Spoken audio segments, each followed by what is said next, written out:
What's going on, guys? It's the DC week. It's the DC show. James Gunn has been out there promoting Creature Commandos. Creature Commandos came out this past week, and he gave an interview on the Happy Sad Confused podcast with Josh Hartness, I want to say is his name. The link for that is down in the description below if you want to go check out the full interview. But in that interview, James Gunn, did I say James Cameron earlier? I feel like I did, but I always do that. James Gunn gave an interview talking about his DC universe, things that are happening, things that are in place right now.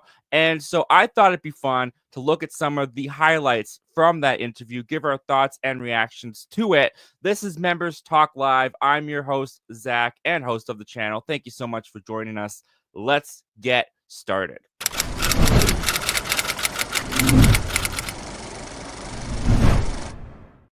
And to get started, I got to bring in our members here. So, starting off with Ryan. How's it going, man? From Movie Review. Going good. Going good. Zach. Zach Reviews is here. How's it going, buddy? What's up? Going good, man. The Ace Avenue is joining us as well. How's it going, Ace? What's up, everybody? And we've got T from Have You Seen That with T. Gentlemen, it has been a big week for DC, if I don't say so myself. It feels like things are in full swing, and we're like entering the year in less than a month that Superman is actually going to be coming out on our screens. We might be in the month that a Superman trailer is going to be dropping fairly soon. So, how are we feeling about the DCU? Before we get into the comments made by James Gunn, before we get into this interview, how are we feeling about, the ramp up? It really is the ramp up of the DC universe. I'll start with you, Ace. How are you feeling? I'm excited. Big supporter of James Gunn. In my opinion, what he did with Marvel and Guardians of the Galaxy, he's got equity with me. Obviously DC has been somewhat of a dysfunctional corporation, I'm saying, these last couple of years to the DCEU, kind of lacking direction. But with James Gunn, I feel like he's the man that could possibly right the ship. Absolutely. I mean, that's what they brought him in to do. So hopefully that's what he's going to be able to do. T, how are you feeling? I mean, nothing's really changed. I still think that James Gunn is playing with house money. Like he's coming to a very unique situation. So it could only go up, but the thought of Sony scares me. So it could stay middling. We could get another Aquaman incident where we have a cool movie, but at the same time, it's just not that great. And I hope that's not the case. It's got to at least be better than Aquaman 2. That's all I ask. Better than Aquaman 2.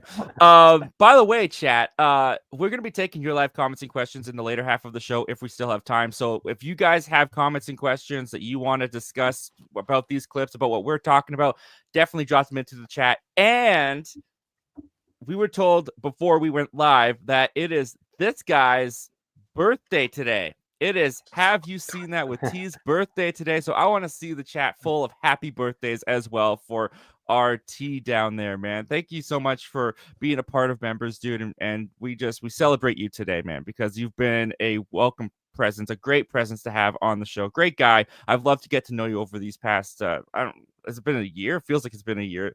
Ryan, by the way, has just passed a year on Members. So congratulations to that as well. Ryan, I mean, thank you so much for being here for the year. And I just appreciate you guys so much for joining me each and every Saturday. It's been a real, true pleasure and honor. And I really just thank you guys so much. And with that, Ryan, how are you feeling about the DCU? I'm feeling pretty good. I mean, again, I got to see the full interview. He seems to be enjoying himself. He's definitely stretched at both ends, but he seems to be enjoying the burn for now, at least. Definitely. And Zach, how are you feeling about the DCU going into this? I'm in a wait and see mode. I'm going to wait and see. I got to really start seeing the projects come. A lot of talk, a lot of logos, a lot of castings. I just need to see the actual products. I haven't watched Creature Commandos yet. Superman is really what's going to get me. So I'm excited or on the whole DCU. I got to see the trailer for that first. Yeah, which may be coming sooner than we think. All right, guys. So like I said, this interview was full of little tidbits and new information that we were getting about the DCU. And one of the things that I personally have been very iffy on with James Gunn's comments about the DCU is how everything is going to work. He has made various comments throughout the past months of, well, this is canon, but this isn't, but I like this part of this, so we're going to keep that around, but then this is new. We don't want Henry Cavill. We want a new Superman. Margot Robbie might stick around, all that kind of stuff, as well as video games and cartoon shows like Creature Commandos, by the way, is kicking off the DCU. That's all interconnected. People from those animated shows that voice the characters, they're going to pop up in live action and be the same characters. It's all going to connect, right? And we're kind of seeing that issue with Marvel at the moment, where people just feel like it's too much. I can't keep up. I don't feel like I can keep up with all the projects. I'm going to be skipping out on this, which means I'm not going to understand this. It really hurt Marvel, especially in phase 4 and 5. So starting off your universe with those kind of comments, I've been very hesitant with getting on board with that. Well, James Gunn in this interview went a little bit more into his thought process of what he means by that and how that is going to play in the DC universe. So here he is talking about basically how he views his universe. These are interconnected stories, but this is not, people are always going to be, who's the big bad? Who's the big bad? Right. And for their big bads for, connected films, yes. Yeah. But is this all about, hey, I'm telling this one story about this big bad? No. This is about a connected universe. We're world building. We're not story building. We're not writing one story that has a beginning, middle, and end. We're creating a universe in which people can go and join into this universe and experience it. And it is much more like Star Wars than Marvel in that respect. Not story building. We are universe building, and it's more like Star Wars than Marvel. I do feel like this is a little bit of a backtrack, because earlier on when he was first introduced to be taking over DC Universe, he talked about how we're going to have the grandest story ever told. We're building towards this grand story. Feels like he's maybe altered his mind on that a little bit more. But T, I see you shaking your head down there. You seem to have a very strong stance on how you feel. So let's kick it off with you, T. You hear these comments. How do you feel about James Gunn's universe? How he views it anyway? When he said it was more like Star Wars, I almost cut off the interview because I was like, man, like that's like the last thing that I want to hear, me personally. But like I said, with him playing, notice how no one has heard the words gods and monsters since he said that in he has like, we have not heard chapter 1 gods and monsters since last January or was it this January? Man, it feels like ages ago beginning when he made of the that year. No, because he was talking about, it was last year, because he was talking about Flash still needs to come out, Blue Beetle still needs to come out. So it was last year. So it was last year. It feels like ages ago when he gave that speech, but it was talking about gods and monsters, how everything was interconnected. And once he started talking about video games, that's kind of when he lost me with his vision, because the thought of making a video game from start to finish, from the time he's taken over, like right now, you're in the first quarter of making your video game. Like, unless you're going to put out a terrible movie adaptation of a video game, like like they started making Grand Theft Auto 6 probably like 4 years ago, right? Like they've been making Grand Theft Auto 6 for a very long time, and that's for a huge game. But he sounds like a con man to me. Like this whole like dang, really, okay. Wow. Strong. We're starting strong with our opinions. He's advertising, and that's what he's supposed to do. He's supposed to pull us in, like in this interview. But it's just it's the way he says certain things. It's the energy he's bringing. He sounds. I'm not all on board with it, but I have to see Superman. Like Superman really can change my whole thought process and all of this. I have to see what he does with Superman, because it just, like, I don't think Creature Commandos is gonna move the needle one way or another. If it's a great show, cool, but like that means nothing in the grand scheme of things, because even though he wrote the script, I mean, the animators really make that what it is. Although he said he had a hand in it, don't you change a thing. Like, I listened to the whole interview, and it was certain things he said just kind of, and that Star Wars line just, You could have done without saying it's going to be like Star Wars. Which Star Wars? The first trilogy or the prequels, or what are we talking about? Ryan, do you have a little bit more of an optimistic take on that, or how do you feel about these comments? Certainly so. I feel more optimistic. I haven't been poring over every comment James Gunn has made regarding DCU.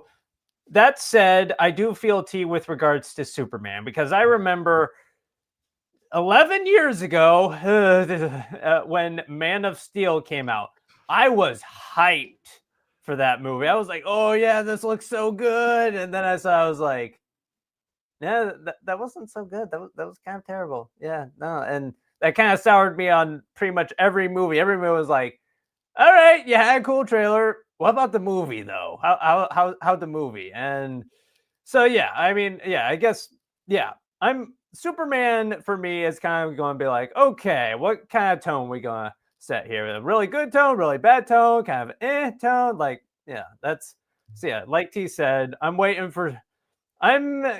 cautiously optimistic for Superman. That's fair. That's very fair. Zach, how are you feeling about these comments about the universe so far? You know, I'm known as the positive guy. I'm usually like super positive on everything, but I gotta join T here. Oh, wow. I think that the difference between him and Kevin Feige in terms of how they're handling stuff, even like Kevin Feige in the beginning, there was like a humbleness and a uncertainty if this was going to work in the way Kevin Feige talked about projects, even until now, even though they have the biggest success. Gunn, every time he talks, sounds like he's so sure it's going to work. And it bothers me because he doesn't understand the bad will that part of the Arrowverse and the DCU has made on general audience. Like all of us here is going to go see these movies, maybe even watch Creature Commandos, but are the general audience is going to go and watch this stuff? And I'm not sure. Comparing it to Star Wars right now is a terrible idea because Star Wars also doesn't have the equity with the fans right now. And in terms of world building and universe, Star Wars is terrible. It's not a great interconnected universe. So when he said that, I was like, what are you talking about? And also Star Wars is a overarching story leading to something. So I'm very confused. It's a trilogy. So the ending of the trilogy. So like him comparing this thing where he has 17 movies already in play, comparing to how Star Wars is put together. And since Star Wars doesn't even use its source material, all that kind of scares me. Like if you really think about how Star Wars is, it doesn't use a source material. It's a closed-ended story. We don't have many characters outside the Skywalkers. I hope that's not what he was saying. Did he go into more detail about like how it's supposed to be like Star Wars, or was that like a flyby comment he made? That was pretty much the end of the comment. But I kind of see what he's saying there, and I don't feel as badly or like negatively about it as you and T do. I don't think he literally means like it's going to be like Star Wars. Like the comparison, I think, is a little bit more like how Mandalorian and Skeleton Crew. There is no connection between those two. Those characters and that character, they are never, well, they may interact, who knows, but they've never interacted. There's nothing about the storylines of Mandalorian that's in Skeleton Crew at the moment, but they're in the same universe. You know, it's still the Star Wars world. We're just in this corner of it. We're in this corner of it. I think that's kind of what he's talking about. Creature Commandos, that'll be like that corner of the universe. And then Superman's over here doing his thing. You got the Lanterns over here doing their thing. They exist in the same world, but they don't necessarily like what Lanterns, I don't know, what Lanterns find on Earth isn't going to be a connection to what Superman, a MacGuffin that's mentioned in exposition in Superman in this upcoming year. And then it's like, oh, like kind of like how the Tesseract was. The Tesseract was introduced in Thor, and then we saw how it played in Captain America, and then how that Tesseract came all together in the Avengers, where I think that's more storytelling arcing and less just we all live in this universe, but we don't even know each other kind of thing. But Ace, how are you feeling about these comments? I mean, do you feel positively about them, or are you jumping on the T and Zach train here? I'm kind of in the middle because I get it. You know, we have to wait to see what happens overall as it develops. Like James Gunn sounds like T was talking about, James Gunn kind of sounds like a salesman, but is he trying to really sell us, or is he trying to sell himself on the product that he's really pushing? And it's tough because DC does have bad equity built with it, like Zach was saying. Zach Attacks was saying, and it's very difficult. It's really going to have to come down to what's going to happen with Superman. But he goes on to say later in the interviews that he wants to tell more grounded stories. I just think it's going to ultimately come down to, what are you going to tell? Like, can you show us something that we haven't already seen, which he talks about a little bit later? But it's kind of a wait and see mode right now. Yeah, no, I think that's totally fair. I honestly, when he said this, things did kind of click for me a little bit more, where I was like, okay, so I don't have to play a video game to understand or a piece of the story that's going on in Batman Brave and the Bold. And that kind of puts me at ease a little bit more. Like the fact that they're not just using all of these different mediums and projects to get somewhere. I do kind of like that a little bit more than how I was feeling about it before he said these comments. Like T and Zach was saying, though, like, yeah, Star Wars not the best comparison at the moment. If you want me to think of, like, because Star Wars is a mess right now. Let's just be honest, Star Wars is a mess right now. But I don't think he means that as literally as it might sound. Hopefully, we'll have to wait and see. But probably not going to. Oh, sorry, what was that? Ace? Have we ever seen any video games have to be interconnected with an actual storyline? No, but that's what I was worried about, because that's how he made it sound at the beginning. Not that I can think of anyways. Movie adaptation video games with just like directly, but those are usually terrible. Like there hasn't been any. Yeah, there hasn't been Iron Man A1. Star Wars does it. Star Wars does. I've seen characters jump from the game into the Star Wars live action, so that's happened. And then vice versa, the animation. Jumping into live action. Ahsoka was an animated character that now has a live action adaptation, right? And she's been in games. The guy, I think, the Star Killer, has been mentioned in live action. Yeah. He was only exclusive to games. So Star Wars has done it. So I get that comparison that he made kind of adds more to it now. So, I would say in those were because those were beloved characters in different mediums that they brought over. Like Star Killer was huge, like that. If you played any of the Knights of the Old Republic or the Force Unleashed,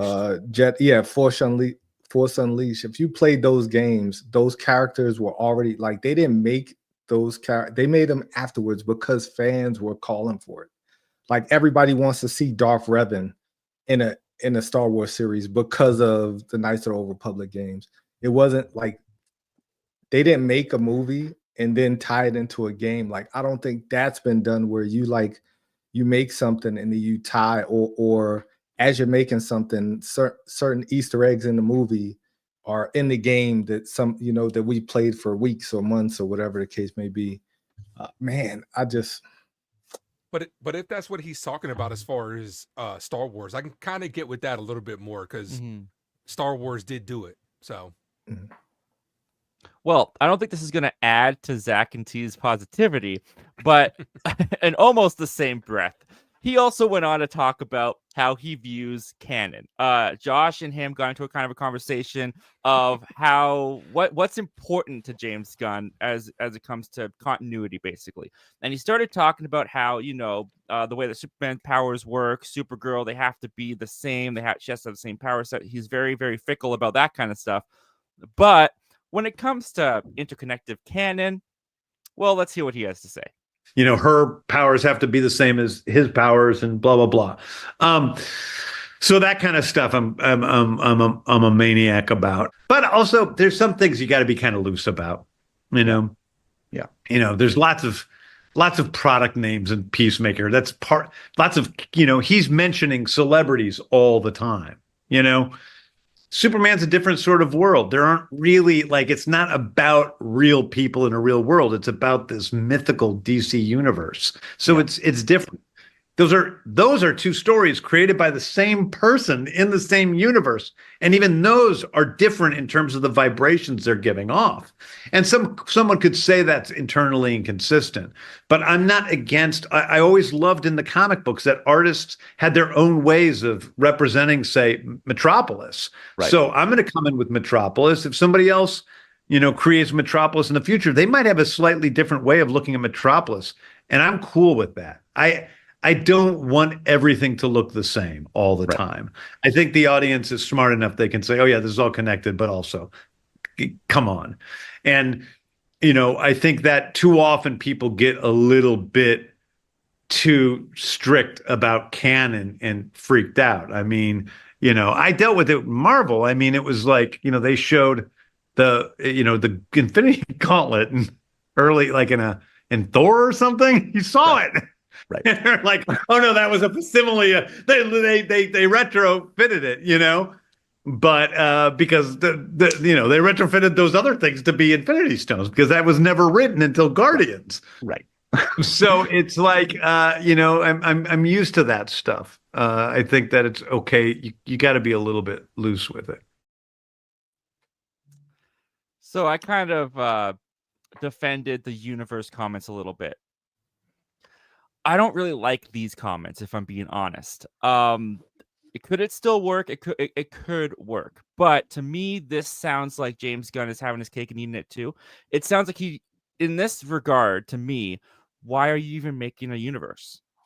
If this is your kind of thought process about canon, I see Metropolis as a fantastical, futuristic kind of world. But if someone else wants to come in and, make it grounded or something, I'll let them do that. Or they view it a different way, as he put it. Which, who knows? Maybe that means in his movie it has a bell tower, and in someone else's movie it doesn't have a bell tower. It could be as simple as that. I don't know. But to me, it sounds like in these comments, he's kind of saying, like, each movie is going to feel like its own individual creative vision, which is good. But if you're going to have a universe that feels cohesive, that feels connected truly, then things have to look the same in some regards. And he's saying here, not everything has to look the same, and things can look different. Peacemaker, can be this pop culture kind of real world nodding at kind of project, and then Superman over here can feel like it takes place in a completely different world than Peacemaker, but they're in the same universe. I need more clarification on these kind of comments before I fully give my honest opinion of how I feel about it. But just based on kind of how he is telling us his views at the moment about canon, I do think canon's important. I think canon is what keeps you in it. I think canon is what brings you. It's the verisimilitude of the whole thing. Canon is how I'm able to buy into this world, into this universe, into these movies of universes, because that's what makes it feel real to me, is things being consistently, you need a canon to do that, in my opinion. But I've talked long enough. Ace, how are you feeling about these comments about canon? Do you think canon's important, or do you agree with Gunn where it's like, you can be kind of loose with it? Yes and no, because when it comes to canon, we as fans definitely care, because it comes down to continuity, like you said, cohesiveness, and fans actually care about canon when it comes to, let's talk about it, debates. Like we see it all the time in the anime universe, like especially when you're watching something like Dragon Ball, where certain things are canon, certain things aren't, and then it kind of feels messy when things don't really flow together. I do feel like what you were saying, he is trying to have his cake and eat it too, but it's like you can have things kind of feel like what Marvel did with Black Panther, where they feel like they're by themselves, but then ultimately bring them together.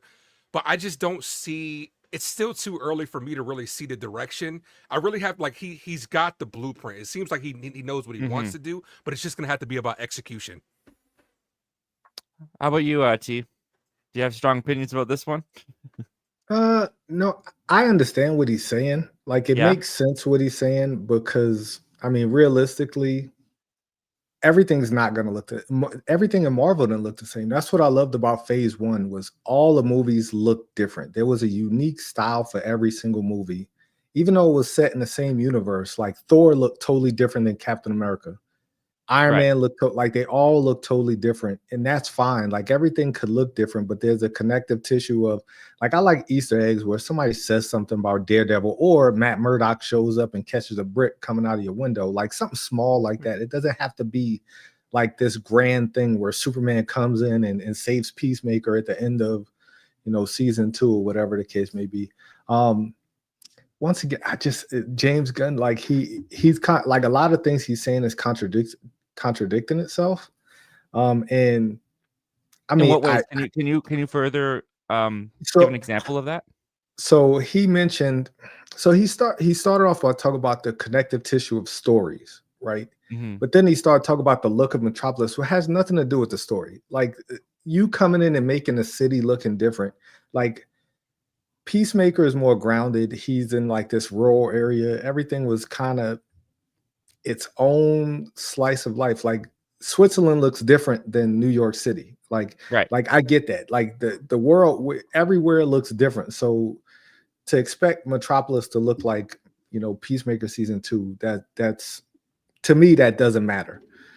Like, but he made this distinction about the story, and then he switched over to the looks to back up his story fact. But looks and story canon wise are totally different. Like the style of movies, the style of the visuals of movies have nothing to do with the connective tissue of the actual story itself. When he's talking about Peacemaker making all these pop culture references, Superman shouldn't do that because he's Superman. Like right. I don't need Superman to name drop Bad Bunny. Like he's Superman. He's so much above that, you know, like he's so much above that. So yeah.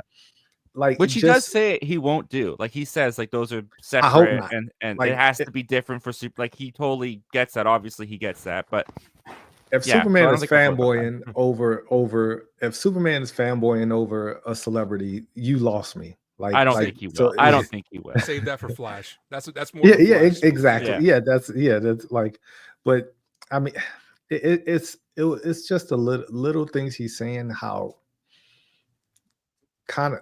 Sort of like a politician, right? Where they're giving you an answer, but not really answering your question. They're talking around things, and they're just making these different associations that don't really associate with the bottom line of canon.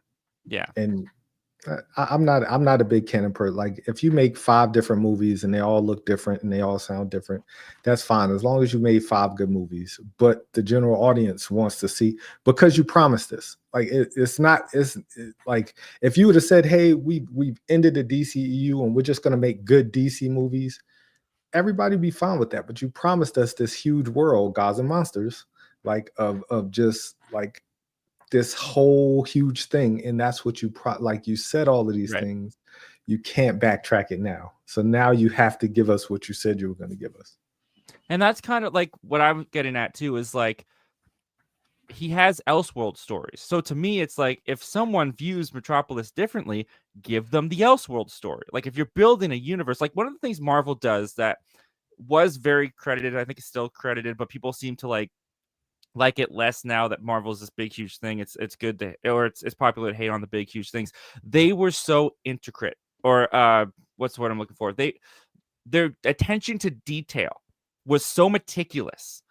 Like the littlest thing that they would add into scenes in a movie that just like kind of called back or felt the same as another movie, even if you weren't subconsciously, like even if you were just subconsciously kind of noticing it, it made the universe believable. It made it feel real and cohesive. And for me, with his comments of like, I see Metropolis this way, but it doesn't have to look the same in the next movie for someone else. I think that he says here, like, audiences are smart enough, stuff like that. Yeah, I guess so, but it might also make it feel like a little bit too different in some ways. Like, I don't know, maybe it's just me, like I was saying, and like you guys are saying, we have to wait and see how it actually turns out.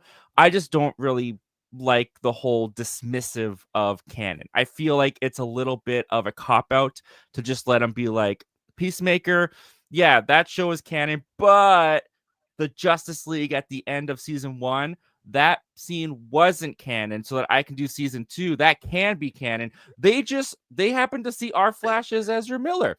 That's how they happen to see that Flash, and it doesn't look the same, but that's just how they viewed it. Like it kind of gives them too much of wiggle room to not be, you know, that attention to detail that Marvel has to be to earn the cinematic feeling of a universe. But Ryan, how are you feeling about these comments? And are you more so with T and Ace, or how are you more so on my side? Like, are you in the middle? How are you feeling? Well, I don't know. I might be coming out swinging here, but you know, I don't know. I guess when it comes to storytelling, like just tell a good story. If you have to shred up canon in a blender, okay, just do it. Tell me a good story. I don't know. Again, I don't know. I guess I'm just a movie by movie person. I'm not hyper fixated on the details in between movies per se. I'm just like, I'm in the theater. I'm watching Superman. I'm not thinking about Superman 2 or Creature Commandos. I'm thinking about Superman. Well, you might be thinking about Creature Commandos because they did say that characters Creature Commandos will appear in Superman in live action, which, again, interested to see how that turns out. But Zach, how are you feeling about these comments? I might lose people with this reference, but I'm a wrestling fan, and in wrestling, there's WWE and AEW. And what the owner of AEW has been doing, named Tony Khan, has been, I'm anti WWE, I'm anti Vince McMahon. Everything I do is different from them. We're cooler. So if MCU is all about canon, I'm not about canon. Everybody's going to come in and do different things. Everything don't have to look the same because, the MCU is dry and everything looks the same and everybody wears the same clothes. It just feels like everything he says is just like, we're not those guys. Right. He even brings up the Infinity Gauntlet. He brings up, he's told the story 17 times. They didn't have story for the Stones until I came up with it. It's just like, okay, I get it. You, like you said, he wants to have his cake and eat it too. He doesn't want to do a hard reset because he wants to keep his friends. But then that's why he's not writing tight with canon, because if he writes tight with canon, then now Peacemaker into the DCU doesn't make sense. Blue Beetle into the DCU doesn't make sense. Or whatever he decides to carry over, if it is actual Margot Robbie. I gotta see the product.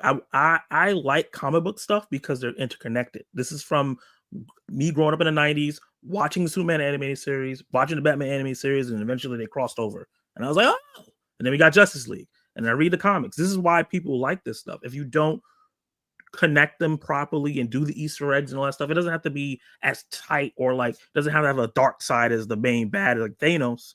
But if you don't do canon right, then these movies are just popcorn movies that people won't get fully invested in. The reason why a lot of people stick to it is because they know that their favorite characters from movie to movie are going to kind of look the same. Like if Metropolis looks futuristic in James Gunn's world, but then looks like Chicago in the second one, that does affect the story. Because if we had floating trains and floating cars in one, and then now cars are driving on the street in the second one, it changes the dynamics of everything. So I do think he's just really trying to be super anti-Marvel in how he speaks about how the DCU is going to be put together. But I think that can lead to him having to backtrack on all these things once he realizes people want that connected tissue from movie to movie.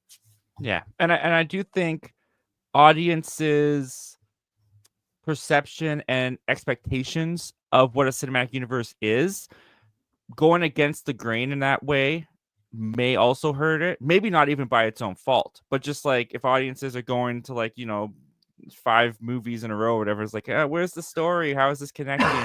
like it may not even be Gunn's fault. Like if movies are great, they'll still be successful, they'll still be good, but you may get people like, so what is this universe? Like, where are we going? Like, I don't understand this. Like, people are saying that about the MCU right now because MCU set that expectation for a cinematic universe. Even a cinematic universe like Godzilla and Kong, that eventually had a story that was like, oh, we're building to Godzilla versus Kong. That's what these movies are. So it's interesting that he's coming out of the gate just being like, look, it's a cinematic universe, but it doesn't all have to have a connecting story to where they can be their own thing. They can look different. They don't have to look the same. They can feel like different people directed this and that, and which is fine too. But I do want to address a couple comments here. We got a couple because obviously this is going to cause a little bit of a controversial conversation. There's a lot of opinions about this, and that's totally right and fair. Ghost MKC is in here quite a bit, so I want to thank you for joining the conversation and giving the support, buddy. He says you just don't trust Gunn's vision. Let him cook before being judgmental. Now, if Superman is crap, then you have a valid point, but we haven't seen a trailer, let alone the likelihood of Gunn dropping the ball is very low. Name me a film that he hasn't done well. And I do think that you have a valid point there. It's not that we don't trust Gunn's vision. It's that we're taking what he says and we're filtering it through our fan brains, and it's whether we like that or we don't like that. Doesn't mean we can't change our minds once the execution comes about and we see what he actually does. You're totally right in that regard. But this is just the fun of being a fan too, is kind of speculating and all that kind of stuff. These conversations are all in fun. They're never serious that much. But you are right. If Superman is crap, then we'll have even more to go off of. But as it is right now, we're just taking Gunn for what he's saying as his word. And do we like it? Do we not? Now, as far as a film that he hasn't done well, he also had to play in someone else's sandbox. Now he's creating his own sandbox. And playing in someone else's sandbox is very different. I can play in a sandbox, but building a sandbox, that's different. Maybe not as hard as I think it would be, but it's still different than playing in someone else's sandbox. So yeah, it's definitely a wait and see kind of thing for sure. But at the same time, you can't, what he says as fans, we're going to have opinions on it. Whether it turns out that way or not, we'll have to wait and see. But I appreciate all the comments in here, buddy, and we'll get to more of those very soon. But with that said, something that he touched upon that I was like, oh, okay, that's interesting, because we talked about this on Members a couple weeks back. There was that rumor that was never confirmed by anybody official, but there was a rumor going around that Warner Brothers and Gunn were kind of thinking about putting Matt Reeves as Robert Pattinson's Batman into the DCU.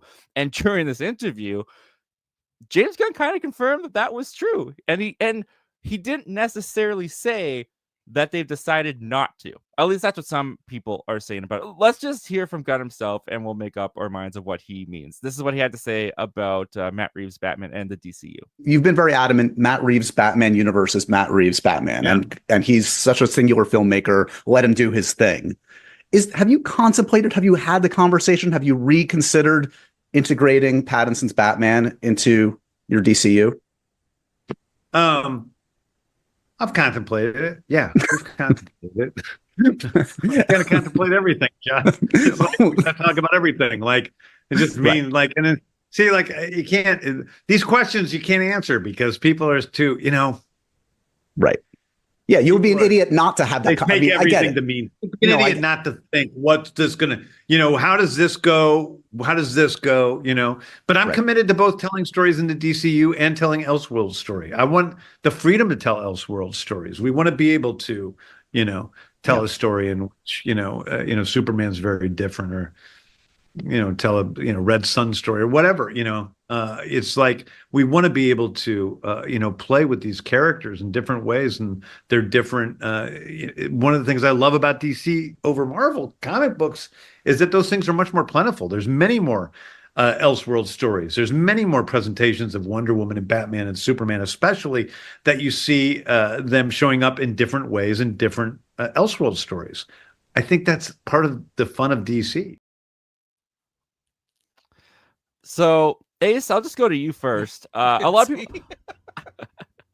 T is not feeling any of this. I'm loving T's reactions to all of these, but Ace, I'll go to you first because people are saying that he kind of said, "Yeah, I'm contemplating it," and then quickly just kind of moved on from it and was like, "Well, I'm committed to other stories too, like with Wonder Woman and all these people." And he didn't definitively say, "But I've decided it's best that just stay its own thing."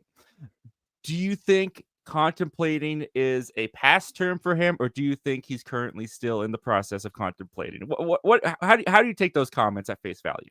I definitely think it's still in talks, definitely, because of how great that Batman movie was, and then obviously the Penguin, is dwelling up a lot of interest as well. But he's like dancing around the question. Like, I think it was T that said, he feels like a politician. He can't really give us any answers. So he's kind of like dipping his foot a little bit in and a little bit out. And he also has to be careful. Like let's give him credit. Course, he has to be careful. He can't tell us everything. Exactly. And that's what goes into it. So it's just like, once again, I hate to keep saying, we'll wait and see, but we have to wait and see. As far as telling Elseworld stories, I'm fine with that. Like what he was saying, like, because you have so many different iterations of different stories that you can tell. And it doesn't necessarily, back to the previous one, doesn't necessarily have to be canon. Us as fans, we want it to make sense, but maybe he just tells a story that's a little bit peculiar and just doesn't really have to make that much sense. All right, T, let it out. How are you feeling? Elseworlds. Hold on, am I on? There we go. Elseworld. Yeah, we hear you. Man, it's like a different word for multiverse. right? Like there all these different stories that are like multiverse. Like when he said, "Oh, well, DC has so many stories, so many Elseworld stories." No, they have some of the greatest Elseworld stories. Red Sun is amazing. And when he said that, my thought was, who's going to play Superman in Red Sun? And why do we care that somebody else other than, I don't even remember the guy's name who's playing Superman David now. Cornsweet. Cornsweet, there you go. Somebody else is going to play Superman. This is my biggest thought process with Brave and the Bold, is that Robert Pattinson has become this generation's Batman, right? Like he has become, like, the Batman is amazing. It's such a phenomenal movie. Brave and the Bold is gonna cast someone else's Batman, and they're gonna have all these other characters, and the other characters might outshine Bruce Wayne in these movies. I'm really thinking Damian Wayne is gonna own Brave and the Bold, and he's gonna become like the person that a lot of people latch on to in that movie. But at the same time, I'm a comic book lover. I understand the difference between Elseworlds and a main story is the general audience. There are people who walked into movies. There are people who walked into Joker, Folie à Deux, not knowing it was a musical. That's not the studio's fault. That the general audience they're not looking at the dirt sheets. They're not looking at, Variety and all this other stuff. Those days are over of people like studying the movies that are coming out. Or at least that's what I did. And I still do it to a point. But like that sounds very multiversal to me. And they're going to run into the same issues that Marvel is running into, where you're going to tell all these different stories, and then, oh, there's a story called Crisis, and here we go with like all of these different. We're going to tie it in, like they're going to try to tie it in, and it's exactly what Marvel did, and it's exactly the issue Marvel ran into, where they're going to tell so many Elseworld stories. What if Red Sun Superman becomes more popular than David Cornsweet Superman? Like, then what do? What if Brave and the Bold comes out and that Batman is terrible and the movie is not as good as the Batman? Now, do you retcon it to bring Robert Pattinson into the DCU? Like, you're creating conundrums, and at the end, it all might make money, right? So that's what matters. Like, as long as it all makes money, everybody's happy. But like, I don't know, man. Like, the Elseworld thing kind of, they're multiversal stories. Like, that's what they are. And in the comics, a lot of times those comic book characters end up meeting each other at some point. So like, if you think you're doing something different, you're really not. Like Zach said, like it's like AEW, WWE. You think you're telling different stories, but you're really not. You're doing the exact same thing that Marvel is doing. You're just calling it something different and hoping that people don't notice, I guess. Well, let's say 10 years down the line, they announce Crisis on Infinite. Oh, you're not going to be excited? Oh, that's going to happen. That's for sure going to happen. Like, I right when he said Gods and Monsters, I know at some point Crisis is going to happen.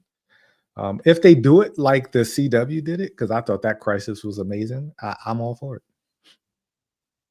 Well, Zach, how are you feeling about this? Do you think that the contemplating is over? Do you think he's still contemplating? Do you agree with T? Do you think he's looking at it as these Elseworlds are a multiverse and maybe one day they can all clash together? Or do you think he seriously means, like, you know what, that's just going to be like a movie from DC Studios. That's just a movie from DC Studios. We have no intentions of bringing that into the DC universe. I think it's a little bit of both. And the reason why I say that is because, one, we're getting a Sergeant Rocks or something like that from Luca Guadagnino, which is a DC Studios movie that's nothing to do with the universe. We've had the Christopher Reeve movie, which is labeled DC Studios, but that's not interconnected. That's just a documentary. It'd be kind of weird if it was. Yeah. But I'm just saying, the fact that the studio can just produce a documentary and put it in theaters is something Marvel has not tried to do. Yeah. Think that documentary was also purchased by them. Like, it was done, okay, and then DC Studios purchased it. So they didn't really make it. They didn't make it, but that's like, no one's tried to make a documentary about a Marvel character or actor that passed away, and then Marvel was like, okay, let's produce by Marvel Studios. Like, I just think that the fact that he was even thought to do that was interesting. I think when it comes to Brave and the Bold, it got announced around the same time as Supergirl, and Supergirl already has its almost full cast and is about to go shooting, and we haven't heard nothing about Brave and the Bold. The fact that we haven't heard any casting for Alfred, Damian, Batman at all makes me feel like he's considering bringing Pattinson in. I think the thing that's pushing hard is probably Matt Reeves doesn't want to play in a sandbox. He probably wants to stick to what he wants to do. And I think that's probably for added context, just for what you're saying, for added context, he does in the interview say that he's not going to announce projects until the script is finished and he's approved it and it's ready. And he did mention the scripts in that involved Waller, which we heard a while ago about that they were doing a Waller season with Viola Davis, Booster Gold. And he did mention Brave and the Bold. He did say Brave and the Bold isn't quite where I want it to be. So he's not announcing anything for it. He also does say in the interview there have been people cast already that he's not going to announce either. So there might be some more movement in Brave and the Bold than we might know. But I see what you're saying for sure. Yeah, from what I know, obviously I didn't see the full interview, so that adds to it. Like, just to add context, brought it up.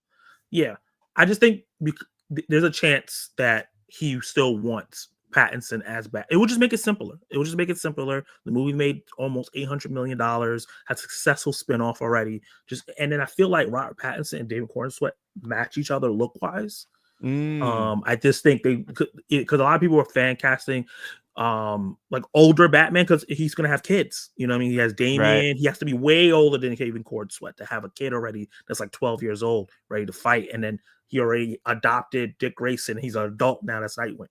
So this is gonna be a Batman that's at least 10 years older than Superman, which I don't really. I like when the Justice League characters are about the same age. Obviously, Wonder Woman can't be because she's like 100 million years old. But I would like a Robert Pattinson, David Corenswet face off, this really brooding character versus hopefully this very lucky go character. The Elseworld thing that he brought up, I saw somebody in the chat say that people aren't stupid, and I think it was Ghost MKC. Yeah, and people are talking. The product is good. Yeah. I don't know. I don't know if that's true. Well, he says Marvel has done this since Iron Man. They have never done an Iron Man movie and then a separate Iron Man movie at the same time. So it's a little bit different in that regard. But I see what Ghost MKC is saying, but I do think there's a difference between even the Spider-Man, where it's like you had Into the Spider-Verse and Tom Holland Spider-Man at the same time. Those are different types of movies. You got an animated, colorful, vibrant movie here, and then you've got a live action in the MCU here. So even that's different than having two Batman consistently running at the same time. But the fact that Joker, was a musical and people didn't know, like, it's partly the studio fault because they didn't put any of the singing inside the trailers. Well, at the same time, they had a little bit in there. Well, not enough. You might just think, oh yeah, of course Lady Gaga is gonna have a, but if you Google Joker, it says musical drama, but people are not Googling the movie. They're like, oh, another Joker movie. I like the first one. I'm gonna go. And in the theater, this lady was like, this shit sucks. Why are they singing? Really 3 seasons away from me. She did not know this was a musical. And I go to movies all the time and people do not know what they're getting into. I don't know if anyone here has seen Anora. One of the films that's up for Best Picture is a very R-rated film. I saw a family there. Grandma, daughter, and granddaughter. There's no reason the granddaughter should be watching this movie. It's very R-rated. People they're not smart moviegoers. People do not know what they're going into all the time. So I can see the Elseworld stuff confusing people. If the MCU's multiverse stuff is already confusing people, I can already see Elseworld stuff confusing people. I know people who thought Joker for Leah Do was in the DCU. I know people who thought that Joker was in the DCU. Yeah. Is this James Gunn? Is he doing this?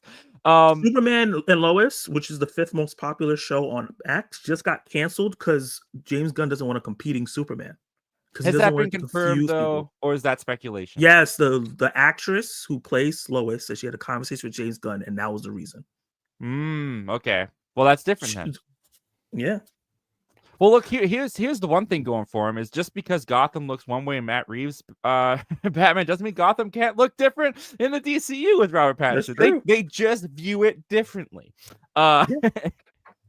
Ryan, what do you think? What do you think about it? We've talked a lot. You've heard a lot of opinions going on. I'm sure you've got a lot going on in your head. How are you feeling about this? Well, okay, I guess I'm not, as concerned with like, like, oh, it's like you gotta specify, oh, this is Elseworld, this is canon. I'm not super concerned. That being said, the part about audiences not knowing what they're getting into, yeah, 1,000%. I remember, true story. So I went to go see Wicked, about 2 weeks back, and like at the very beginning of the movie, it goes Wicked Part 1, and and so. But then at the end of the movie, it flashes, the words "to be continued," and I kid you not, someone in the theater yelled out, "What?" I was like, "It said Part 1 at the beginning." Like, very small. I will give them credit. Like, they may have missed it. It's quite small in there under the big Wicked sign. It's like, but I see what you're saying for sure. Yeah, it was. It's right there. Yeah. I think the biggest thing that everyone here is saying, I think we're all saying the same thing, just in different ways. General audiences don't do this. They don't jump on YouTube. They don't dive into YouTube movie news. They don't watch Jeremy Jahns, Chris Stuckman, and all those people. They just look at a movie and go, "New Batman. Hey, I'll check that out." Oh, is that the same? Is Ben Affleck in this one? Oh, where's Ben Affleck? He was in The Flash. So where's Ben Affleck in this one? Like, I see what everyone is saying here, and I think that's what you're getting at too, Ryan. It's just like, people just go into the movies. A movie comes out, they get a preview now playing. Oh, it's now playing. Oh, I'll go check my local times and I'll go watch that movie. They don't go, but who directed it and who plays Batman in this one and who played Batman in the last one that I watched? Like, they just go and watch. So I see what you're saying there too. I was just about to say what that just Joe said. That's how Ryan felt with that. That's how I felt with Across the Spider-Verse. I didn't know they were going to leave that at a cliffhanger. So I went into that like, yo, this is like, there's a lot of stuff that they have to resolve. And I'm like, we've already been here for 2 hours. And all of a sudden, cliffhanger. I'm like, damn it. Like, come on, man. And little did we know, they were like, okay, we're going to, don't worry. You won't have to wait long. Next year. And then all of a sudden, Beyond the Spider-Verse getting pushed 5 more years. Who knows? By the way, that's just Joe. Awesome channel that is totally underrated. Great guy. Had conversation with him before. He actually made a logo for me at one point. So he's a great guy. Good to see you in here, Joe. And what he's saying here too was not advertised. That is another point. Is Into the Spider or Across the Spider-Verse, sorry, was originally Part 1, which I knew because I kept up with the movie news. No, I didn't. But then they took Part 1 away, and that's how it was marketed. And if you didn't follow the story, like me and T, you never knew that it was once a Part 1. So I knew going in, this is probably going to have a cliffhanger because it used to be Part 1, but they took Part 1 off. So that's another great point. Look at Infinity War and Endgame. We kind of knew that was a 2-parter going in. Like, I think Zach was talking about kind of iffy. Like, they can mention stuff like that without really having to give it away. Like, because the casual fans don't really know. Yeah. No, I think that's totally fair too. And let's see here. I thought I saw a comment here that I wanted to address, and I don't. Oh, here it is. IQ scores aren't the only measurement that matters, which how you sound. The point isn't to please everyone; it's to make a good content consistently that will mold the audience's understanding of the DCU. So I understand what you're saying. We're not talking about IQ scores as in people are actually like stupid. What we're getting across here is when people only see what's marketed to them. People only see what gets advertised to them when they're watching Young Sheldon or whatever's playing on NBC at the time. They're not diving into the interconnectedness of how everything is working, and that's where people can get confused. Like Zach, yes. What would you like to say? Young Sheldon, I know this sounds relevant, but Young Sheldon is a great example. There's some people who've never watched The Big Bang Theory and only watched Young Sheldon and don't realize some of those characters are characters that they could have followed in Big Bang Theory, or like there's references back and forth. They just sit there and watch Young Sheldon and enjoy it. Me, I ain't watched Big Bang Theory, but I watched Young Sheldon and I liked it. Didn't realize, oh, he's the guy and he looks different, completely different in Big Bang Theory. I didn't care. And that general audiences are going to do that. They're going to go watch Superman see all these Green Lanterns, see Hawkgirl, see all these different characters, and then if they do a Elseworld Hawkman and Hawkgirl movie where they're completely different actors and stuff like that, after they got attached to this version of Hawkgirl, I could see people getting annoyed. That's all. Yes. Also, apologies for Ghost MK. He said Q scores. It's terminology used to measurement the success of a film. Sorry, not IQ. Q scores. My apologies, there, buddy. I mean, to me, the measure of the success of a film is money, right? So if the general audience, the movies are made to please everybody. That's what makes $1 billion. Like that. Like it's not about pleasing me because I love Transformers, right? Transformers 1984, 86. I love that movie. That movie made nothing in the theater, right? The movie is a very polarizing movie. Like it's not about, and I'm not a movie insider. I'm just a dude talking on the internet, right? So I've never even heard of a Q score until he just typed that up. But I just know people care about money, right? People like if the general audience doesn't go and see the movie, if the general audience doesn't go and see the movie twice, that movie doesn't make $1 billion, right? It simply doesn't. Like Endgame and Infinity War made that money because people went and saw it 3 or 4 times. Ace said he went and saw Endgame like 4 or 5 times or something like that. Don't undersell me. It was 10. Okay. Exactly. Like that's how it made. Like it makes that money. But if you go into it the first time and you're like, where the hell is Robert Pattinson going to see Brave and the Bold? Because now you got Armie Hammer, and I just threw that name out there because he's always been tied to Batman. But like, well, he was going to be Batman in the Justice League in 2000. What was that, 11 or whatever? Yes, but it's not gonna hit the same. Like I'm not trying to insult anybody's intelligence, but I watch movies. I go to the movies, and there are people in my movie theater. The Joker, the dude next to me, when they first started singing in the Joker Part 2, the side that this guy, he was like, "What the hell is this?" And I just started laughing because I knew that was going to be the reaction of people in the theater. Like it's not about insulting people's intelligence. People see a poster now and they go see the movie.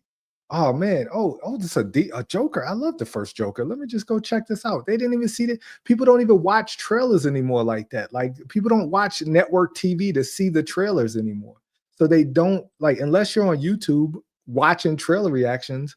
99% of the time, people like my wife. My wife doesn't watch trailers. She just that's a new movie. Let me go check that out.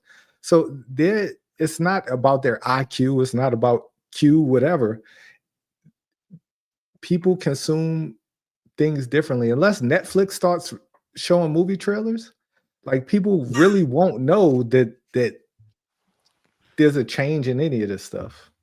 If they do start showing movie trailers, they should really start promoting some of their stuff because I don't know what's out on Netflix.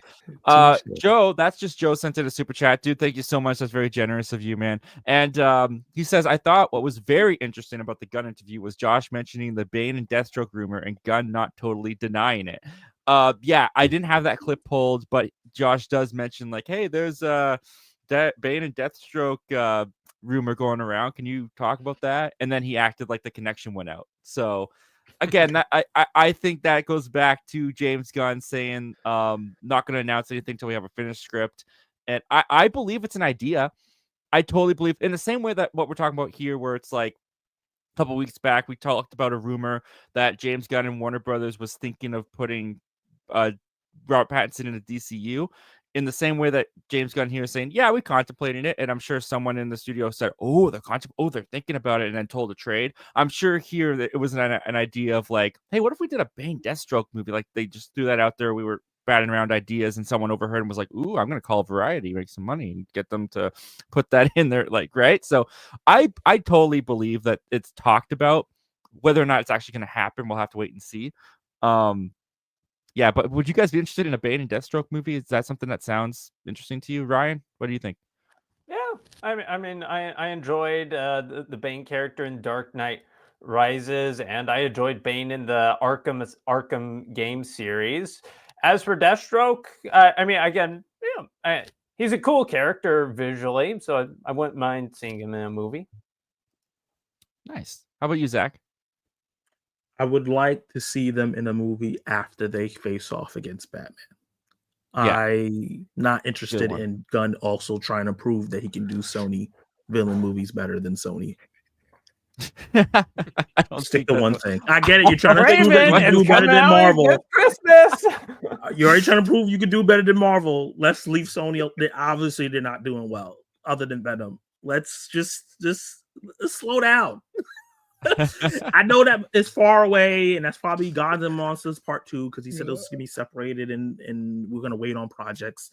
But let's slow down. Let's get Bane proper. We never had Bane proper in live action. He's always been altered in a way that it's not exactly the way that he should be. And Deathstroke has never been done properly live action either. Let's do them proper, get that connection with the hero, and then give them their own movie where like they bust out of jail and those are the two that come together. Let's do that.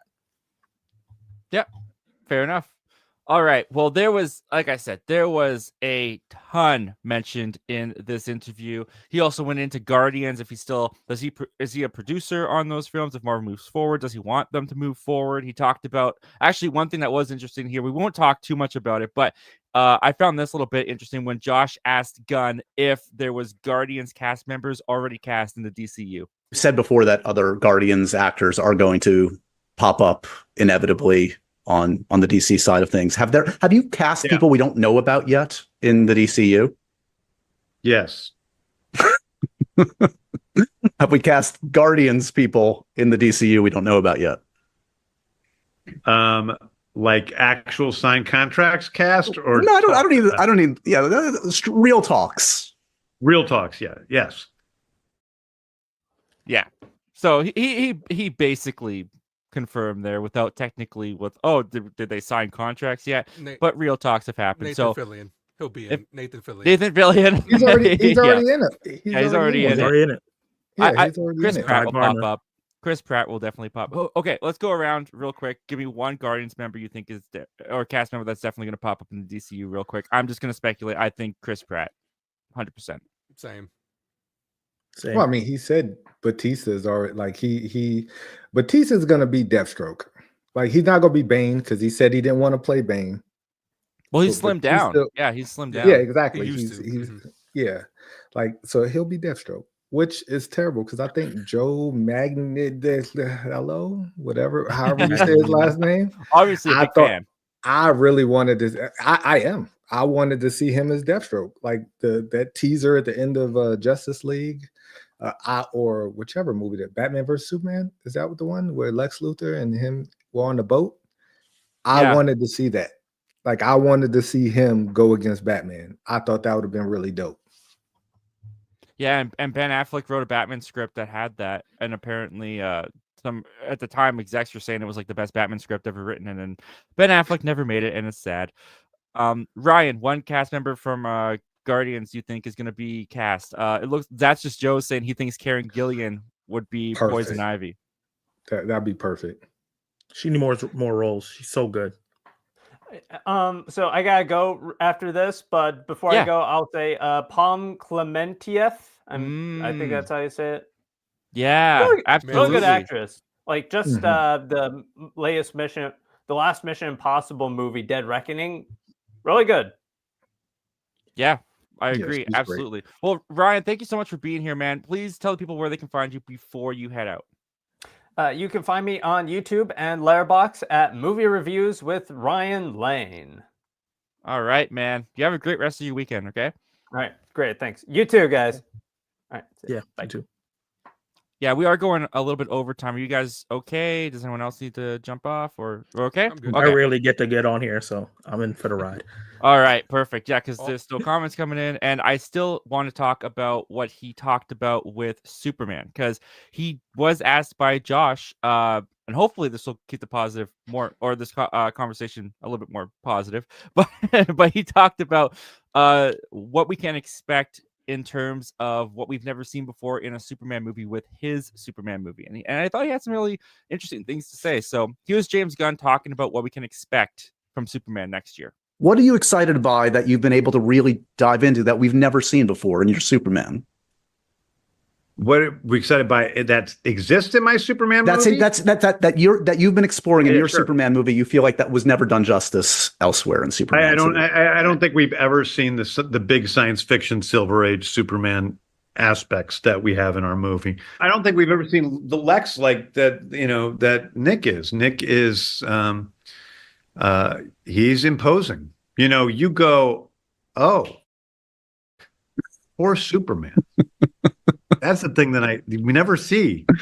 You don't, and not in film. Sometimes in the comics you go, oh, Superman's Lex is so smart and so good at what he's doing. Right. But in the movies you're going, Lex is about to get, not to mention there's the physical component too. You've got a physical Lex here. You got a 6'4" guy.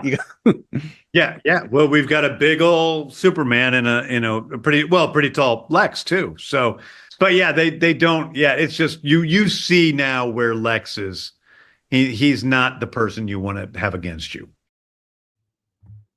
I see you nodding your head there, Ace. How do those comments hit you? What are you excited about? Let's get into it. I'm both excited and I don't want to say skeptical. I want to say I just want to see where it would be, because like the Silver Age, great. We haven't seen that before. But period pieces kind of make me scratch my head a little bit, you know what I'm saying? Because like we're so far removed from that time frame. It's like how I feel with Marvel with Magneto. Because Magneto, we're so far removed from his origin. He's going to be old, like really, really old. So Silver Age would be great to do because we haven't already seen that. But like I said, it does kind of make me a little bit cautious. Cautious is what I'm going to say. Do you think that they would actually set it though, like in that age, or do you think it would be like what I take from that is it's going to be a modern times Superman, but the look of it is going to feel like the Silver Age, like it's going to feel fantastical in that way, but it's still going to be in 2025 or whatever it's going to be. I don't think they're going to be like, hey, extra, read all about it, like on the newspaper street corner. Maybe who knows? I kind of take that as maybe we might get that, which maybe wouldn't be bad. But like I said, I'd be a little cautious with the period piece time. That would be my only concern. That's fair. What gets you? Is that what gets you the most excited about those comments, or was there something in there that got you like? Yeah, because it gets me excited when it's something that we haven't already seen before. Yeah. Like on the big screen, on live action. It's been so far removed since we've seen those type of stuff. So I'm with it. Silver Age, the Bronze Age, like let's get it. Let's do it. I like what Joe's saying here. It's going to be like the Burton films in current times, but the aesthetic is going to look different. That's a good way of putting it. Really good way of putting it. Zach, how do you take those comments? Is there anything in there that you're like, ooh, that gets me excited? No, the Silver Age stuff makes me really interested. I'm down for let's get Superman's general cast together. This is what really makes the character, the people that's around him, and get his world built out. Like one of my favorite animated shows is Superman the animated series. I think it's severely underrated, and I think they do a really good job of making Metropolis feel like a different thing. Like, so when Batman comes there, he's in a different world.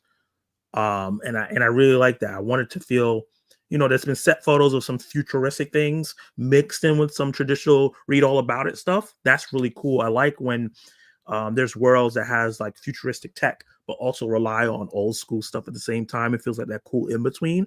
And I would love Superman's world to feel like that. Like Metropolis was that old timey place, but then Superman's arrival with all the Kryptonian tech kind of upgraded certain things. So you see his life, his Kryptonian life, affecting the world around him, and I could see Lex being pissed off with that. The whole like Lex being intimidating thing, I don't think that's true. I feel like Michael Rosenbaum was intimidating, and I think Michael Kulitz from Superman and Lois this last season was the scariest Lex I've ever seen. So right. I want to see what he means by that in terms of like intimidation.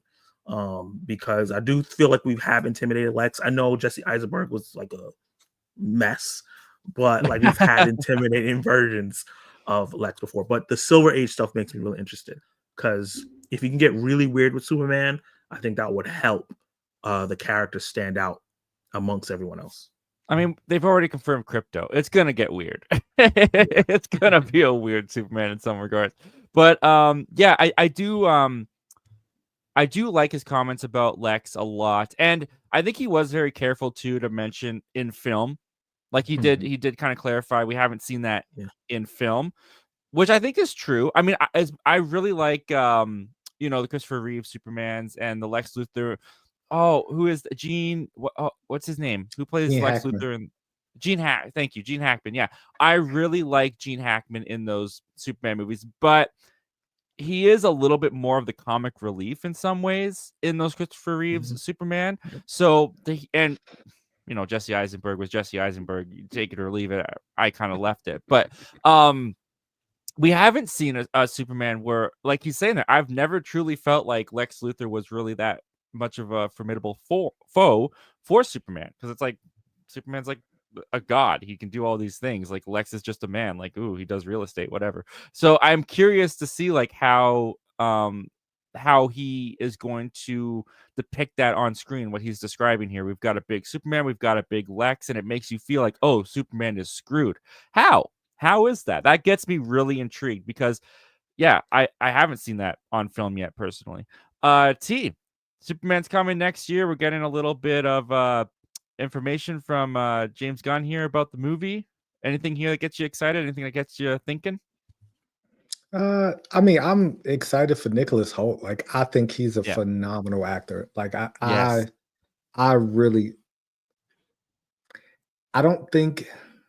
don't find him as intimidating, but the thought of him being intimidating excites me. Like the thought of Lex not being a tech bro, and like the, I never understand why Jesse Eisenberg was a thing, but okay, like he existed. I thought Kevin Spacey did a pretty good job in Superman Returns, and I think Superman Returns is the closest thing that we saw to a golden age Superman. That's what Bryan Singer was going for. It wasn't well executed, but at the same time, that's when I think of a golden age Superman. Honestly, I have a picture of Brandon Routh in my head of him in that super suit. Like that super suit was built to be a throwback to the golden age Superman. So I feel like we have seen that on screen before. But I'm really excited, just really about Nicholas Hoult. I think he's gonna kill it. Like I think he is going to steal the movie because of his range, and if he can, I don't even know how to say that guy's name from Superman and Lois. If he can pull 70 to 60 to 70% of what he did, then the movie's he's gonna be phenomenal in the movie, because that Superman and Lois, they did the right thing by canceling it, because it's such a better, like that Superman overshadow, any other super, because he's such a real person. Like I feel like that Superman is Clark. He is Superman. He embodies everything that Superman is in a modern time, but I think Nicholas Hoult is really going to carry this movie. And on the topic of Lex Luthor and Superman, Sweet Dreams Are Made of This. Awesome name. And thank you again for being here, buddy. He's asking, who's your guys' favorite DC superhero and villain? I mean, Superman. Like Superman is my favorite. Like, I mean, I remember reading The Death of Superman and crying. Like, I remember the tears destroying the page as Superman died in The Death of Superman. Like Superman is my favorite hero. Villain, it was the Joker until he sang. Watch it. Yes. But yeah, Superman for sure. Yeah, I'm gonna say for me, first of all, disagree with T. I hate Superman. I'm actually a Flash guy. Yeah, I'm actually a Flash guy. Love the Flash. And my favorite villain is still, despite the bad Jokers, him, Leto. Still a big Joker fan. Mark Hamill just still puts him over the top for me, and Cameron Monaghan just puts it over the top for me as well. And Heath, obviously. Yeah, Heath. Yeah. I was going to say, you haven't mentioned Heath. Yeah. And Caesar Romero. Yeah, exactly. I mean, that mustache, he couldn't hide it. HD was coming, and he didn't know it. Zach, how about you? Favorite superhero and villain from DC? Superman is definitely my favorite superhero. He's my second favorite superhero of all time. And Reverse Flash is my favorite DC villain. He's so petty. I love it. Nice. Yeah. I'm way more into the Marvel verse than DC, so I don't really know all the like deep cut ones. So my favorite villain's Joker. And favorite hero, I do like the Flash though. Like specifically Grant Gustin got me into the Flash. That Flash show, I loved the Flash show for like the first 4 seasons. And Grant Gustin really got me endeared to that character. And Batman, like, you know, Batman's awesome. Who doesn't love Batman? But he's the easy pick. And I'm kind of with Ace. Like the Superman movie, I'm also excited for because I've never really been a big Superman guy.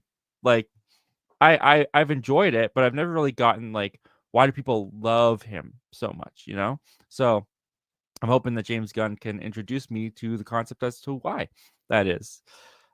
I do feel like because we both like, if you like Spider-Man, I feel like you like Yes. Flash as well. There's a 'Cause big a lot of Spider-Man component similarities. to Flash. Yeah, Mhm.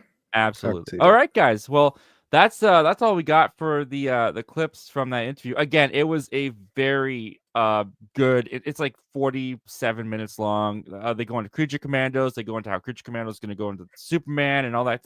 Lots of stuff there. So the link to the full interview to Josh Hartnett's Happy Sad Confused is down below. You guys can check it out. Highly encourage you to. Before we jump off, now that we've had this extensive conversation, we've heard finally from James Gunn himself. We're not reading quotes. It's not rumors. We've heard from the man himself about what he's thinking about, what he's trying to envision and create.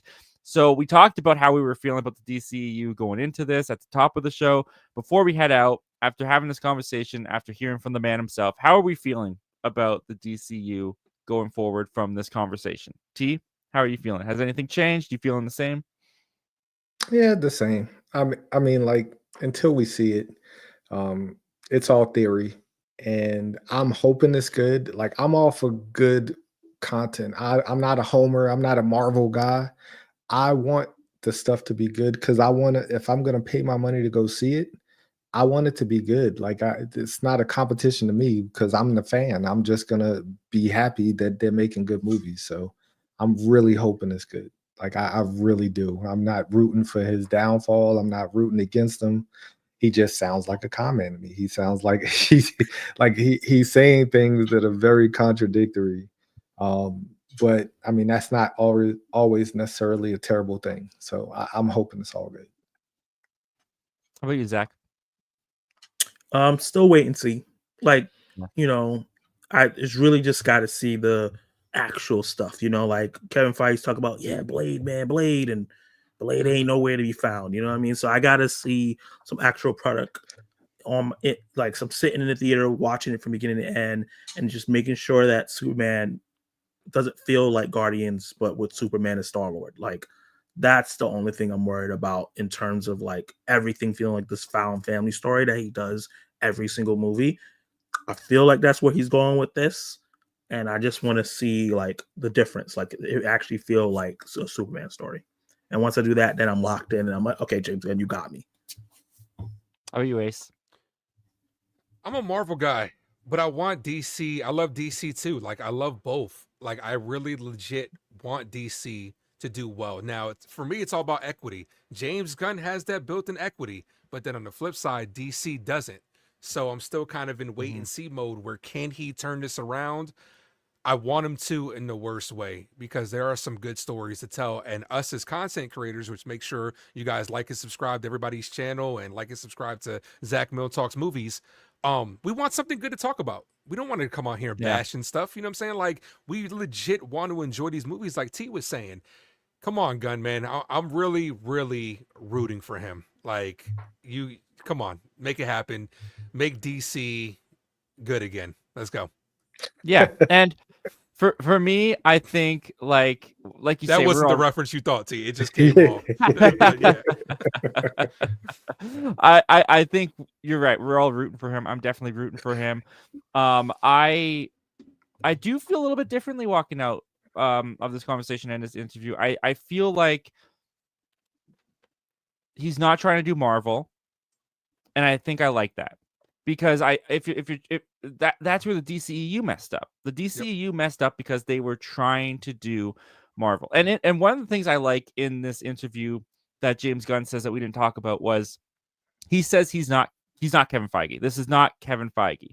He has Peter Safran as his partner, doing all the CEO stuff, and then he's just there kind of driving the creative forces. That's kind of what he's a creative CEO. That's kind of what he is doing. Whereas Kevin Feige does all of it. So he's not comparing himself to Kevin Feige. He says in this interview he's not like Kevin Feige, and I do think that that's something good to recognize in that as well. And he's very passionate, and that's the thing that comes through in this interview for me, where I'm like, okay, maybe I don't fully understand your stance on canon. Maybe I don't fully understand your stance on how the universe works, but your passion is there for sure. You're very knowledgeable. You do feel like you have a roadmap in your mind. You have a roadmap, which of course he can't fully explain to us. There's always stuff he's going to be keeping. He's got cards close to the chest in some ways.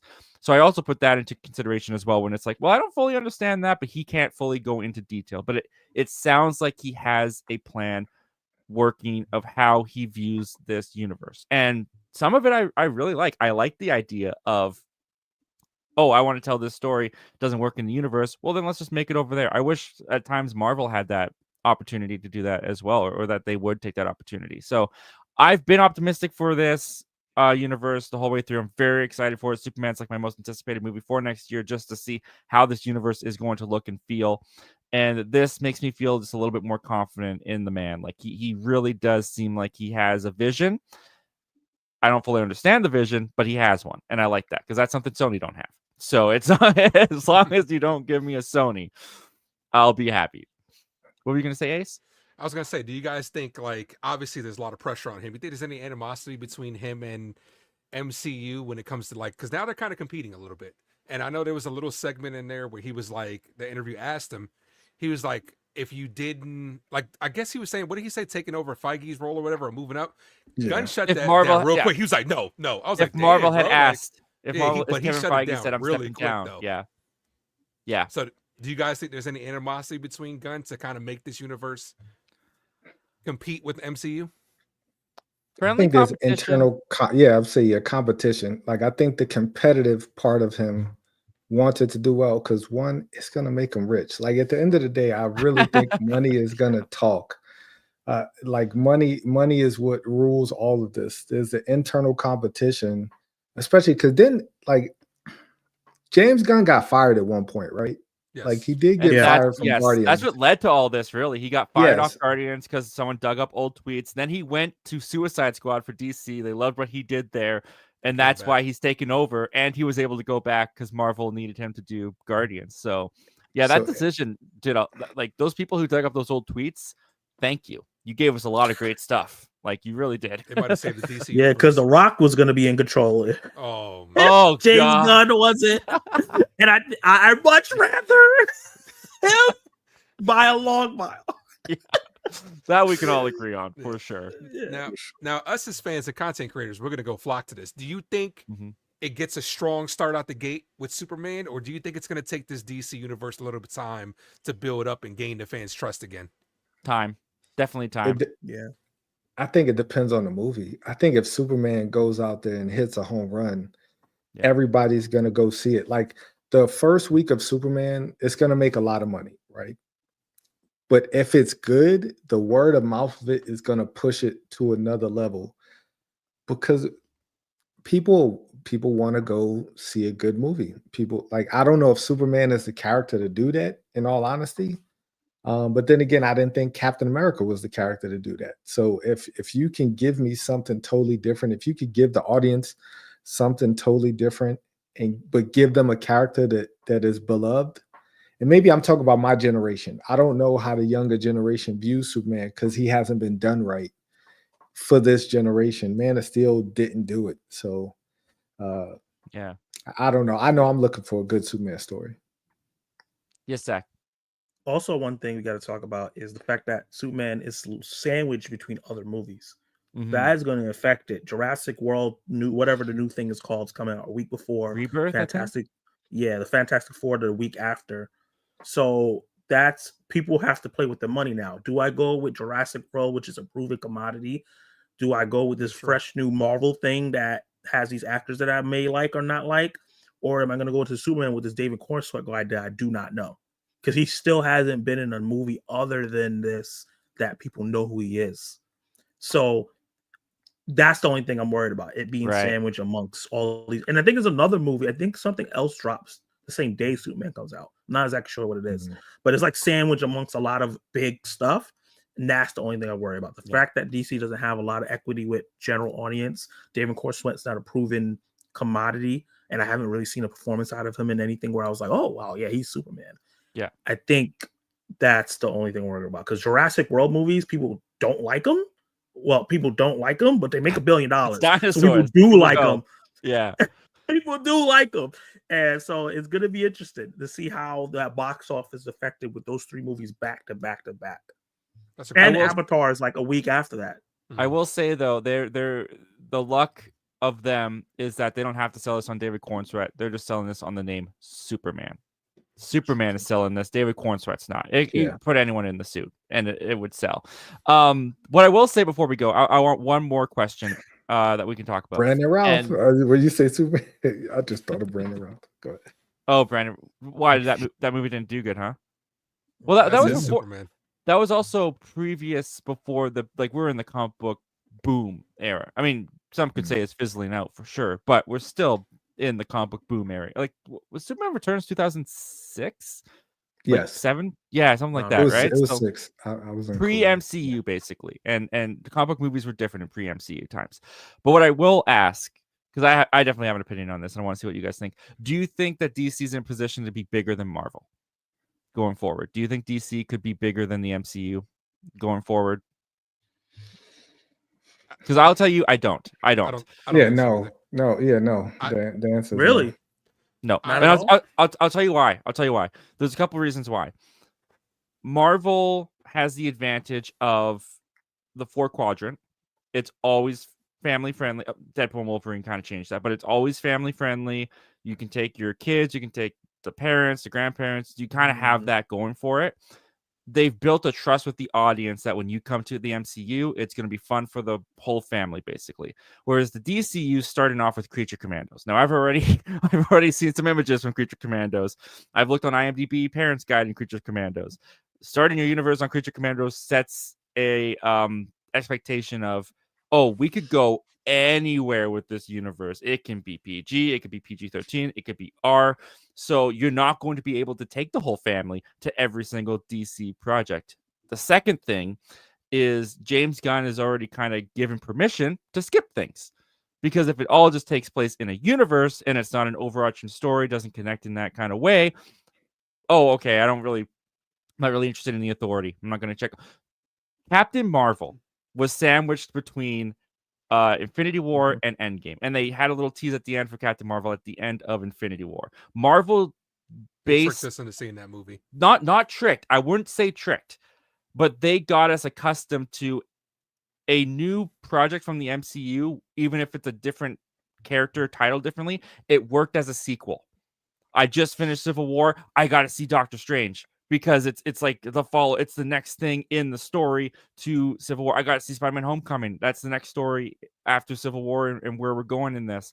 And that's what Marvel had as well, that they've kind of lost in phase 4 and 5 for sure. But the next project always led to the next project. And in that way, you were watching it as a series. It was very much compared to a television series at the time, where it was the next episode in the series, and then Avengers was the season finale. And that kept the momentum in the box office going despite what project it was. DC's already admitted that's not going to be the case. And there's going to be projects that a younger audience can see, and there's going to be projects that only older audiences can see. So I don't think you're going to get to the point in DC where in phase 3 of Marvel, almost consistently each movie was making $1 billion. They had a track record almost of like every other movie was making $1 billion because of what they set up for audience expectations and conditioned. And I don't think DC can do that with this model. That's my thoughts on why I don't think DC will be bigger than Marvel. But what do you think, Zach? Just to piggyback off that, I think the other way they can do it is they can create a studio thing. So like There's a fandom with A24 where people will go see A24 films just because the logo's on it. And sometimes they go see a film that they don't like because A24 is on it. It could be a thing where I trust DC as a brand, and I'm going to go watch their movies because every time I go see a movie, it's dope, even though it's not all connected. He might be going that way with Star Wars. I'm going to watch the next Star Wars movie because it's Star Wars, not because the previous Star Wars film. And I think that's maybe that's even the comparison he was talking about in terms of it's more like Star Wars. So I think maybe that's what he's gonna do: make DC Studios the brand that you follow and that you like. You see that logo, I'm gonna go see that. I don't care who the character is. I don't care if it's connected to Superman or anything like that. That might be the strategy he might have. What do you think, Ace and T, or Ace? I think as far as rivaling Marvel, I think it could have. Like in the middle of phase 4, like if DC would have taken a little bit of a break in between, like you know, if, let's say let's move timelines a little bit. If DC would have taken like a 5-year break after being so horrible, and then reemerged as Marvel was showing cracks in its armor in phase 4, it could have started to rival it if they would have done it correctly. But I just feel like from this point on, if you're asking me, will it from this point, I think Marvel is going to get back on track. And James Gunn even alluded to that a little bit with referring back to Robert Downey Jr. coming back. That's a big deal. That's going to make people want to go see these movies again. So whether you agree with him being Dr. Doom or not, that's going to put butts in seats. So I think if it would have been shifted over a little bit and like middle of phase 4 started to come back, possibly. But now I don't think it's a chance. What do you think, T? Yeah, I don't think that. To me, the crescendo of it all is, will it be better than Endgame? Endgame was like this culmination, like nothing beats Infinity War and Endgame to me.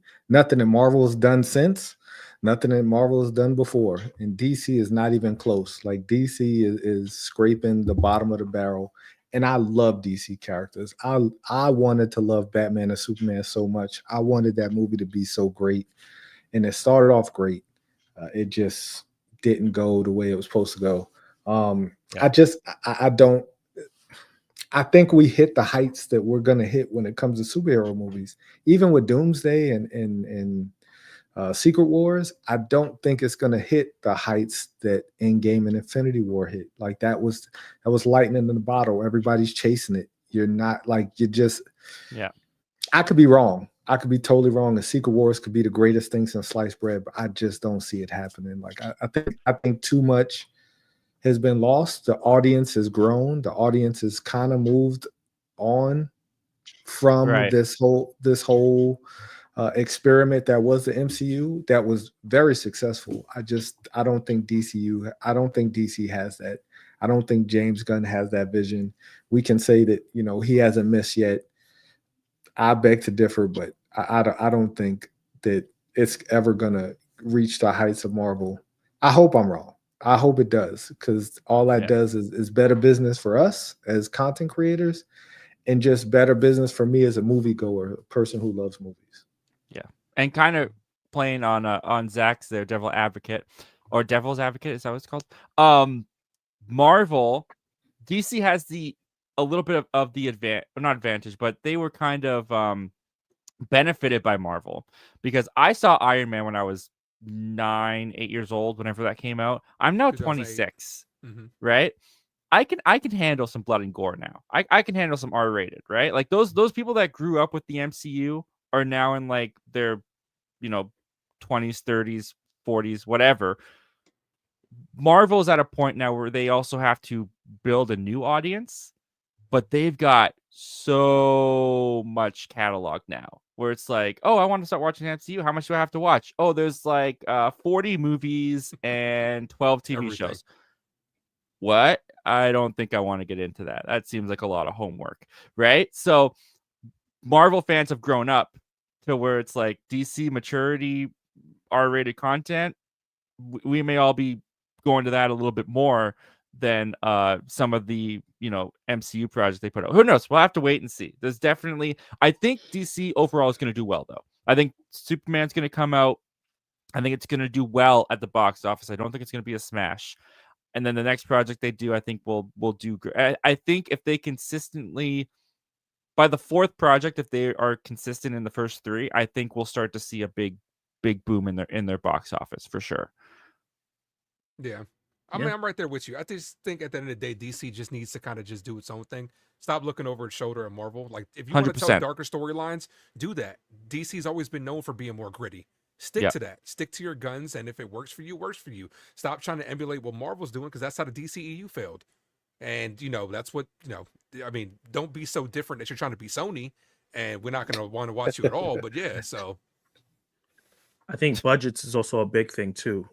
That's a big thing that's been hurting Marvel, is the budgets of the movies going way too high. Yeah, if he crazy. can manage to make movies on the budget of like Wicked, maybe a little higher, like 140, 150, 180, and not go to 200, 250, 300, because you still got to market the movie. I think that's where Peter Safran comes in and kind of like make a lot. Like James Gunn, you can't do this wild sequence because then the budget's gonna go up 100 million. Yeah, let's temper it. Well, as much as we give them crap, you look at Sony, their superhero projects are like 100 million, 120. They don't do that great in the box office. They're not awesome, but they're not losing hundreds of millions of dollars, and then they make it all up by the time Spider-Man 4 comes out anyways. So all the Venom movies have made money, so they've got something. That's true. Yep. Venom is the only thing they've got, though. Nothing else is Craven this month, baby. Craven. Oh, movie of the year. Yeah. Movie of the year. I'm telling you. Movie of the year. Did you guys watch the first 8 minutes that they released? No. I didn't see them. No. I didn't care. I'm gonna watch it in the theater. Yeah. I'm good. I don't want to spoil. I don't want to spoil anything on Craven, because Lord knows I love Sony. Yes, you're their biggest advocate. Advocate. I like what Ghost MKC is saying here. When the new universe is established, a new generation could eventually pull in those numbers, but that's another decade or so of a few new materials. Yep, that's what Marvel had to do. They had to build up. That's why Endgame was so huge, is because they built up over a decade of fans. So we'll have to wait and see. But guys, this was an extensive and deep, detailed conversation about DC and Marvel and everything, and I loved it. I appreciate you guys being here so much for this conversation. I also want to thank the chat. Ghost MKC is in here. Frankie Mega World. That's Just Joe. And thank you again, That's Just Joe, for the generous super chat. The Laser, Luke Ponto. Sweet Dreams Are Made of This. Who else do we have in here? All you guys in the chat.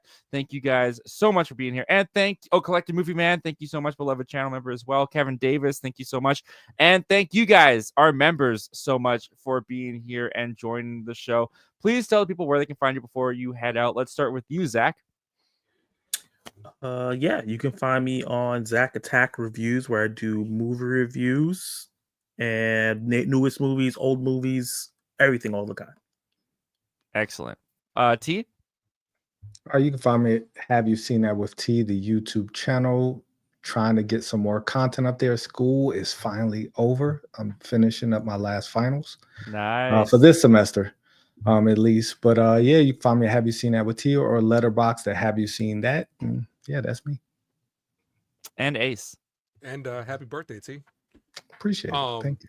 You can find me at the Ace Avenue. It's DAACE Avenue for your sports, movies, and more. From yours truly. Excellent. Yes. And I'm right here. You can find me right here. You're already there, not too far away.